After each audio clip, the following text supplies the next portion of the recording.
Hello' friend, good afternoon. মই তোমালোকৰ বাবে কেইটামান কুৱেশ্যন এনচাৰ লৈ আহিছোঁ। আৰু কুৱেশ্যন এনচাৰৰ 1 নম্বৰ প্ৰশ্নটো হ'ল যে অসমত প্ৰথমবাৰৰ বাবে কিমান চনত খাৰুৱা তেলৰ সন্ধান পোৱা যায়?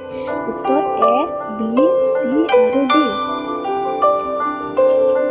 ইয়াৰ উত্তৰটো হ'ল অপশ্যন A।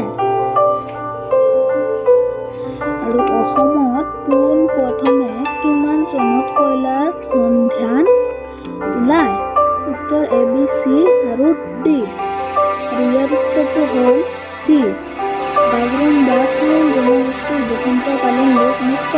উত্তৰ A, B, C আৰু D। ইয়াৰ উত্তৰটো হ'ল অপশ্যন A, বড়ো। মহাভাৰতৰ পুৰণি নামটো কি? জয় সংহিতা। অসমৰ প্ৰধান জাতীয় উৎসৱ কি? বিহু। অসমত চাহ গছ কোনে আৱিষ্কাৰ কৰে? 1822-23 চনত C.A. বুটে। জাতীয় পতাকাৰ ৰং কেইটা? উত্তৰ 3টা। অসমৰ ৰাজধানী কি? উত্তৰ দিছপুৰ। অসমৰ মুখ্য ভাষা কি কি? অসমীয়া, বড়ো, বাংলা, কাৰ্বি, মিচিং, ৰাভা, দেউৰী আদি। Thank you for liking, subscribe.